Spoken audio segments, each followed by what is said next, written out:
오늘 이 시간부터는 다니엘의 말씀을 통해서 하나님의 말씀을 나누고자 합니다. 오늘은 다니엘 첫 번째 시간으로 더 이상 물러설 수 없다, 더 이상 물러설 수 없다라는 제목으로 말씀의 은혜를 나누고자 합니다. 주일 후에 평안한 한 주를 보내고 계신가요? 아멘. 네. 지난 주일에 나눈 말씀처럼 우리가 영적으로 깨어나야 되고요, 어둠의 일을 벗어야 하고요, 또한 빛의 갑옷을 입고 살아가야 할 줄로 믿습니다. 근데 하루 이틀 지나다 보면 그 감격과 도전이 어떻게 될까요? 조금씩 무뎌지기 시작합니다. 깨어 있어야 될 것도 알겠고, 어둠의 일을 벗어버려야 할 것도 알겠고, 빛의 갑옷을 입어야 할 것도 알겠지만 살다 보면 조금은 소홀해질 수 있다라는 것이죠. 그러나 오늘 수요 저녁 기도회를 통해서 성령의 충만함을 통해 다시금 우리의 영혼이 깨어나고, 다시금 어둠의 일을 벗고, 다시금 빛의 갑옷을 입고 승리할 수 있는 남은 한 주의 삶이 그리스도로 옷 입고 승리할 수 있는 우리 성도님들 되시기를 예수님의 이름으로 축복합니다. 오늘 다니엘의 말씀은 우리가 이미 너무 잘 알고 있는 말씀입니다. 다니엘의 말씀은 우리에게 너무 익숙한 말씀이죠. 그러다 보니 성경을 읽다 보면 이 다니엘이라는 인물은 사실 우리의 마음의 거리가 상당히 가깝습니다. 왜냐하면 성경을 읽다가도 다니엘이 친숙하고 다니엘의 이야기가 나오면 왠지 이미 잘 알고 있다라는 생각을 하게 됩니다. 예전부터 어렸을 때부터 신앙생활 하신 분들은요, 아마 다니엘의 이야기라고 한다면 아마 웬만한 교역자들보다도 더 잘 이야기하실지도 모르겠습니다. 그러다 보니 다니엘의 말씀을 묵상할 때면 이 말씀 가운데 있는 하나님의 은혜에 집중하기보다는 사건에 집중하며 넘어갈 때가 참 많습니다.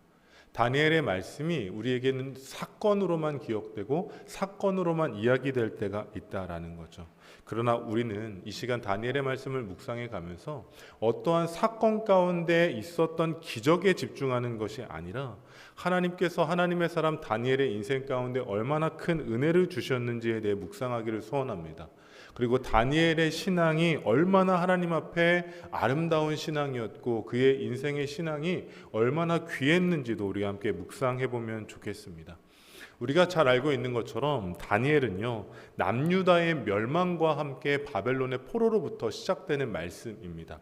우리가 읽은 본문 1절 말씀을 보면 유다의 왕이었던 여호야김이 다스린 지 3년째 되던 해에 바벨론의 포로가 됩니다. 하나님께서 하나님을 경외하지 않는 남유다를 치셨고 결국 바벨론을 통해 유다를 멸망시킨 사건이 1절 말씀에 기록되어져 있습니다.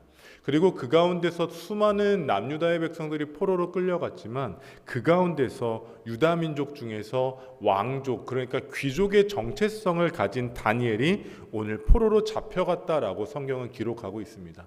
우리는 다니엘이 유다 민족 가운데 그냥 그런 한 사람이 아니었다라는 것을 기억해야 됩니다. 무슨 말이냐? 정체성이 분명했던 인물이었다라는 거죠.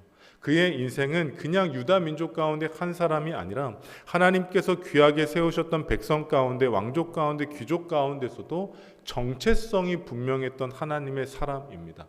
비록 남유다의 왕이 불신앙으로 인해서 불우한 어린 시절, 그러니까 포로로 살아갈 수밖에 없는 시절을 보냈지만 다니엘이 만약에 이 여호야김의 시대가 아닌 다윗 왕이나 솔로몬의 시대를 살았다면 그는 더 놀라운 하나님의 인물로 세워질 수 있었다라는 거죠.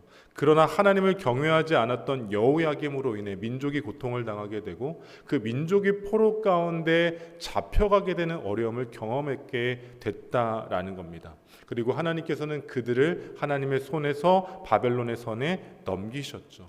그러나 우리는 이 말씀 속에서 조금 주목해서 기억해야 될 것은 이것입니다. 남유다의 왕이었던 여호야김은 왜 이런 영적인 실수를 범했는가라는 거죠.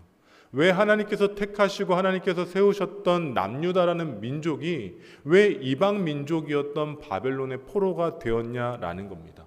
남유다는 신앙이 있었습니다. 분명히 하나님을 예배했습니다. 그러나 중요한 건 무엇일까요? 그들이 예배하고 하나님을 믿는다고 고백했지만 그들은 행위적인 신앙에 머물러 있었던 겁니다. 바벨론이 공격을 해오던 시간에도요, 남유다 백성들과 여호야김은 하나님 앞에 무릎 꿇지 않았습니다. 왜 그랬을까요? 그들은 하나님의 성전이 예루살렘에 있으면 우리는 안전할 것이라고 착각했기 때문입니다. 하나님께서 임재하시는 성정이 우리 가운데 있으면 이방 민족이 우리를 이길 수 없다라고 착각했던 것이죠. 이것이면 충분하다고 여겼던 겁니다. 우리에게 이것만 있으면 멸망하지 않는다고 오해했던 겁니다. 마치 우리의 모습과도 같습니다. 우리가 주일이면 예배를 드리고요, 말씀을 보고 수요일에 기도에 오면 기도를 합니다. 그런데 이것만으로 충분하다고 생각하면 우리도 남유다의 여호야김과 같은 신앙생활을 한다라는 것을 경계해야 합니다. 왜냐? 이것만으로는 충분하지 않기 때문입니다. 남유다 백성들이 하나님의 성전을 갖고 있는 것만으로는 충분하지 않았습니다. 하나님의 성전이 있었을 때 그 성전에서 예배하고 하나님과의 관계가 친밀해졌을 때는 하나님께서 지키셨지만, 아무리 성전을 보유하고 있다 할지라도 하나님과의 관계가 친밀하지 않았다면 그 인생은 멸망당할 수밖에 없었음을 우리는 기억해야 합니다. 이 말은 우리에게 적용해 보면 동일합니다. 우리는 주일에 예배를 드리고, 우리는 수요일날 기도회를 드리고, 또한 삶에서 말씀과 기도를 묵상한다라고 이야기하지만 그것만으로는 충분하지 않다라는 겁니다. 목사님, 그럼 뭐가 더 필요할까요? 그것은요, 하나님과의 관계가 없다면 우리 또한 남유다 백성들과 같이 여호야김과 같이 영적인 실수를 범하는 것이죠. 이것만으로 충분하다라고 생각하는 우리의 어리석음이 우리의 영혼을 무너뜨릴 수 있다라는 것을 기억하고 경계해야만 합니다.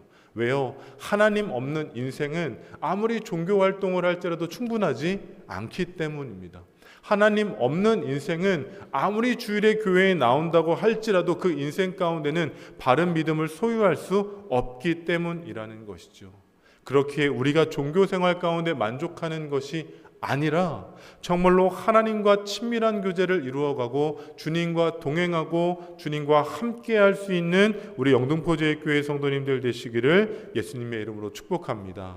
그렇게 믿음의 사람들은요, 믿음의 문제 가운데 어려움을 당하게 됐을 때 종교적인 행위로 돌파해 나아가는 것이 결코 아닙니다.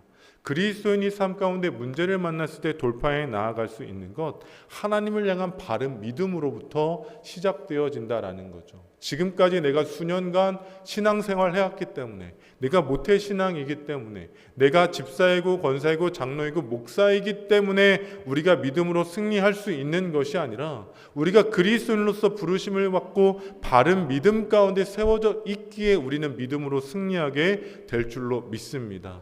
그렇게 이 시간 바라고 소원하는 것, 주님, 내가 이 시간 가운데 나온 것으로 머물러 있지 않게 하시고 이 시간 가운데 주님께서 내 안에 역사하시는 그 놀라운 일들을 경험하게 하여 주옵소서. 이 시간 자리만 차지하고 돌아가는 인생이 아니라 이 자리를 통하여 하나님께 나에게 주시는 말씀과 기도의 고백을 통해 하나님의 선하신 역사를 이루어가게 하여 주옵소서라고 기도할 수 있는 우리 영등포제일교회와 우리 성도님들 되시기를 예수님의 이름으로 축복합니다. 왜 이런 신앙을 소유해야 될까요? 혼탁해져가는 신앙 이 시대 속에서는 바른 신앙이 기초에 있어야 하기 때문입니다. 이 시대 가운데 수많은 사람들이 믿음을 소유했다라고 하지만 넘어지고 실패하는 이유는 무엇일까요? 하나님이 실수하시기 때문일까요? 아니죠. 완전하신 하나님과의 친밀함을 놓쳐버렸기 때문입니다. 그렇게 우리가 세상 속에서 실패하거나 넘어지는 인생을 살아가는 것이 아니라 우리를 향한 완벽한 계획과 섭리하심과 일하심을 갖고 계신 그 하나님과 함께 살아감을 통해 그 신실한 믿음을 소유함을 통해 매일의 삶 속에서 승리하며 하나님 나라의 영광을 위하여 살아가는 우리 모두가 되기를 예수님의 이름으로 축복합니다.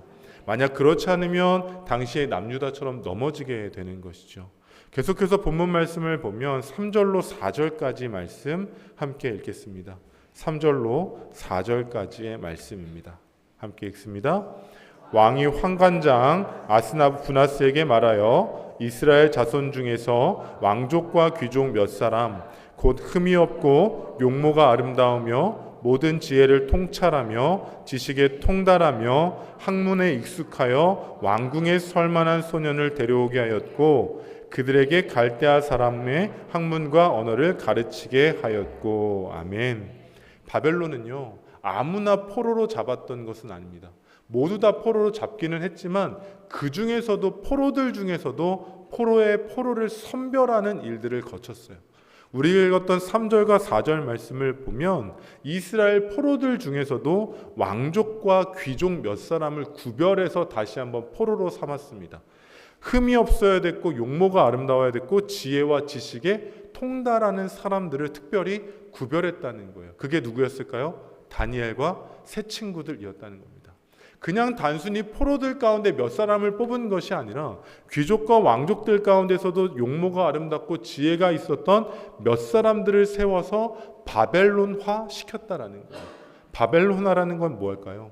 당시에 바벨론은 이방 민족들을 점령하면 그 중에 몇 사람, 지금 3절로 4절 말씀처럼 특별한 포로들을 세웠습니다.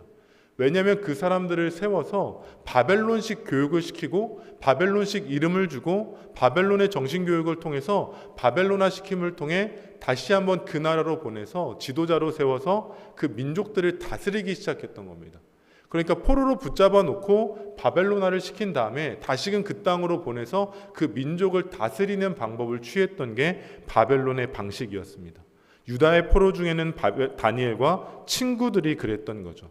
그러면서 어떤 일을 펼쳤는가 하면 5절 말씀을 보면 왕궁에서 가르치고 그들을 교육시켰던 왕이 특별히 3년 동안은 더더욱이 특별한 일들을 벌이게 됩니다. 어떤 일이었냐면요, 왕의 음식과 그가 마시는 포도주를 3년 동안 제공했다라고 말하고 있어요. 3년 동안 교육받는 것만이 아니라 왕이 먹는 음식과 포도주를 마셨다라는 겁니다. 왜 그럴까요? 이것은 정말 특별한 행동이었기 때문입니다.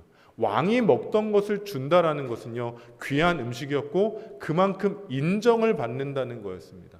차세대 지도자로서 내가 너네들을 세우고 앞으로 너희들과 함께 일을 하겠다라는 암묵적인 사인이었던 거죠.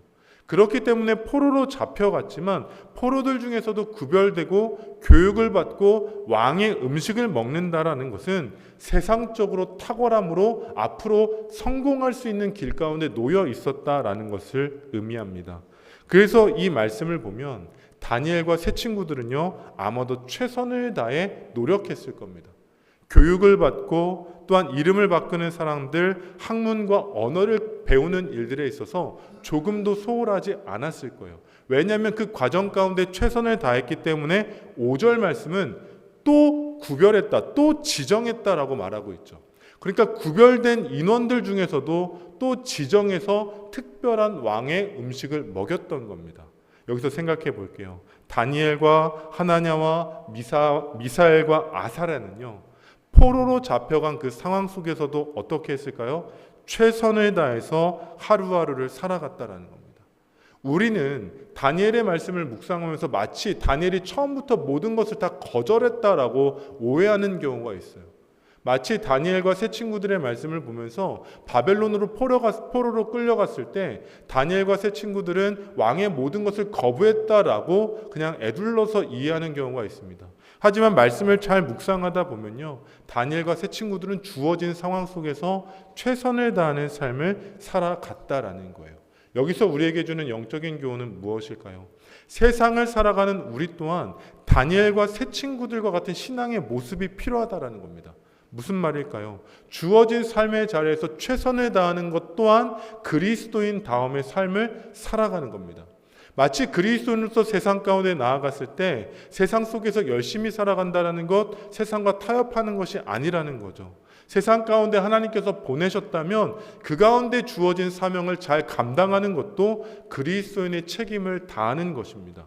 주어진 상황 속에서 하나님께서 인도하시는 대로 계획하신 자리 가운데 은혜에 충실하게 살아가는 것 또한 그리스도인 다음의 정체성을 지키는 것임을 기억할 수 있어야만 합니다. 이분법적으로 생각하면 안 된다는 거죠. 교회 안에서만 거룩함, 세상은 속된 것이 아니라 우리는 주어진 세상 속에서도 그리스도인 다음의 정체성을 갖고 최선을 다하는 삶을 살아가야 할 줄로 믿습니다.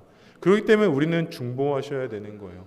세상을 살아가는 자녀들이 있습니다. 세상 속에서 얼마나 치열할까요? 세상 속에서 살아가는 자녀들이 그 세상 속에서 주어진 사명을 잘 감당할 수 있도록 우리는 중보하며 기도해야만 합니다.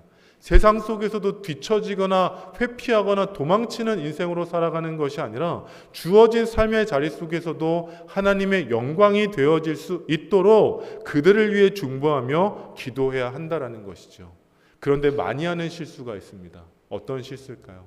세상 가운데 하나님의 자녀로서 성공을 위해 최선을 다하라고 이야기하다 보니 더 이상 타협하지 말아야 될 것까지 타협하는 경우가 생기더라는 거예요. 예를 들어서 이런 겁니다. 교육 목사를 할 때 보면 이래요. 이제는 중고등부 때 아이들을 열심히 이제 교회에 나오다가 고3만 되면 아이들을 교회에 보내지 않는 경우가 생깁니다. 왜 그럴까요? 이제 아이들이 고3 수험생활 열심히 할 수 있도록 하기 위해서요. 물론 이해는 갑니다. 하지만 어떤 결과가 대부분 많이 벌어지냐? 그 중요한 시기에 신앙을 잃어버리며 신앙을 포기하는 아이들이 많아질 때가 있습니다. 대학을 가고 군대에 가고 취업을 준비하는 그 시험을 준비하는 모든 상황 가운데 청년의 때에도 타협하지 말아야 될 것 가운데 타협함을 통해 신앙을 잃어버리는 경우도 너무나 많이 있다라는 거예요. 오늘 말씀 가운데 우리가 주목해야 될 것은 이것입니다. 다니엘과 세 친구들은요, 바벨론의 포로로 살아가면서 용납해야 할 것은 용납했고 받아들여야 할 것은 받아들였고 또한 살아내야 할 것은 살아냈습니다. 하지만 모든 것이 용납되어졌던 것은 아니다라는 거죠. 다니엘과 세 친구들의 삶을 보면요, 더 이상 물러설 수 없는 순간에는 타협하지 않았습니다. 신앙의 최후의 마지노선은 지키면서 세상 속에서 최선을 다했다라는 거죠. 우리는 본문 8절 말씀을 통해 그 사실을 정확히 파악할 수 있는데요. 본문 8절의 말씀 함께 읽겠습니다. 본문 8절의 말씀입니다. 다니엘은 뜻을 정하여 왕의 음식과 그가 마시는 포도주로 자기를 더럽히지 아니하리라 하고 자기를 더럽히지 아니하도록 환관장에게 구하니. 아멘. 다니엘은 뜻을 정했습니다. 지금까지는 뜻을 정했던 것까지는 아니었어요. 바벨론의 학문을 공부하고요, 바벨론의 언어를 공부하고요, 바벨론의 이름으로 개명되는 것까지는 최선을 다해 주어진 상황에 삶을 살아냈습니다. 하지만 그러한 삶을 살다가도 포기할 수 없고 타협할 수 없는 신앙의 마지노선은 지켰다라는 거예요. 사실 오늘 말씀을 보면 다른 것들은 타협하지 않아도 오늘 왕의 음식을 먹고 포도주를 마시는 것은 사실 타협하는 것이 세상적으로는 지혜로운 방법입니다. 왜요? 이것을 먹으면 왕의 가까이에 나아갈 수 있었기 때문이에요. 하지만 다니엘이 몰랐을까요? 알았지만 그것만큼은 타협할 수 없었던 겁니다. 그 부분까지는 더 이상 물러설 수 없었다라는 거예요. 왜요? 그것까지 넘어서다 보면 하나님의 자녀로서 하나님의 백성으로서의 정체성까지도 잃어버릴 수 있음을 다니엘은 알고 있었기 때문입니다. 왜요? 왕의 음식을 먹고 왕의 포도주를 먹는다는 것, 그것은요 바벨론의 신을 섬긴다는 고백과 동일했기 때문입니다. 왕이 먹었던 음식은 바벨론의 신이었던 그 우상들에게 섬겨졌던 음식과 포도주였기에 다니엘은 타협할 수 없었던 거예요. 왜냐하면 그 음식을 먹는 순간 바벨론의 신을 섬긴다라는 믿음의 고백이 동시에 이루어지는 것이었기 때문입니다. 오늘을 살아가는 우리도 동일합니다. 수용할 수밖에 없는 상황이 있습니다. 그리스도인으로서 삶을 살아가다 보면 때로는 수용할 수밖에 없는 가치가 있을 때가 있어요. 그러나 그런 위기 속에서도 우리는 하나님의 뜻을 정해야만 합니다. 더 이상 물러설 수 없는 신앙의 마지노선, 신앙의 최후의 노선이 우리 가운데 정해진다면 더 이상 타협하는 것이 아니라 하나님의 뜻과 하나님의 역사와 하나님의 일하심을 믿고 믿음의 걸음을 내딛어야 한다라는 겁니다. 뜻을 정했다는 것은 무조건적인 거부를 의미하는 것이 아닙니다. 왜냐하면 로마서 8장 28절의 말씀을 보면 모든 것이 합력하여 선을 이룬다라는 것처럼 때로는 우리가 세상 가운데 속해 살아가는 삶의 모양을 통해서도 하나님께서는 합력하여 선을 이루어 가시기 때문인 것이죠. 그럼 이런 질문을 할 수 있습니다. 목사님, 그럼 어떤 것은 타협하고 어떤 것은 타협하면 안 될까요? 라는 질문이 있어요. 그것은 결국 기도의 자리에서 말씀을 붙잡고 지혜를 구해야만 하는 것입니다. 누군가가 해줄 수 있는 것이 아니라 정말로 내가 말씀과 기도 가운데 깨어 있어서 복음의 진리를 기초 삼아서 타협할 수 없는 문제는 철저히 지키며 깨어 있을 때 하나님의 역사를 이루어낼 수 있다라는 것이죠. 우리가 말씀과 기도의 생활을 소홀히 할 수 없는 것이 여기에 있습니다. 왜요? 말씀과 기도를 잃어버리는 순간 우리는 세상 가운데 구별해야 될 것을 구별하지 못하고 분별해야 될 것을 분별하지 못하기 때문입니다. 우리가 말씀과 기도를 잃어버리는 순간, 결정적인 순간에 하지 말아야 될 것을 행하고 해야 할 것을 행하지 못하는 어리석음을 범하게 될 때도 있기 때문이에요. 그래서 우리는 말씀과 기도 가운데 하나님 가운데 구해야 합니다. 주님, 믿음은 있지만 지혜가 없는 삶이 되지 않게 하시고 지혜만 있고 믿음 없는 삶이 되지 않게 해달라고, 믿음과 지혜가 함께 합력하여 하나님의 뜻을 이루는 삶이 되게 해달라고 우리는 더욱 깨어 기도해야 한다라는 것이죠. 바라기는 분명한 하나님 나라의 기준을 통해서 결정적인 순간에 하나님의 뜻이 무엇인지를 분별할 수 있는 하나님의 사람 되시기를 예수님의 이름으로 축복합니다. 더 이상 물러설 수 없는 상황이 우리 가운데 주어질지 몰라요. 그 순간에는 결단하셔야 합니다. 더 이상 타협하지 않고 거래하지 않고 조절하는 것이 아니라 정말로 하나님의 뜻을 놓고 기도할 때 하나님께서 우리의 삶의 방향을 하나님께서 영광 받으시는 자리로 인도하여 주실 줄로 믿습니다. 물론 세상을 살다 보면 타협하게 될 때도 있을지 모릅니다. 그러나 말씀과 기도 가운데 깨달아 알았다면 주님 앞에 회개의 영을 구함을 통해 우리를 새롭게 하시고 깨끗게 하시고 거룩게 하시는 주의 은혜를 경험하는 우리 성도님들 되시기를 예수님의 이름으로 축복합니다. 다니엘처럼 물러설 수 없는 상황 가운데 놓여 있다면 하나님께 기도해야 되는 거예요. 주님, 뜻을 정하기를 원합니다. 더 이상 타협할 수 없고 회피할 수 없고 도망칠 수 없는 이 상황 가운데 하나님께서 감당할 수 있는 힘과 능력과 지혜를 더하여 주셔서 세상을 넉넉히 이기며 승리하는 하나님의 새 역사가 이루어지게 하여 주옵소서라고 기도할 수 있는 우리가 되어지기를 주님의 이름으로 축복합니다. 그럴 때 하나님께서 우리의 삶의 새 역사를 이루어 가실 줄로 믿습니다.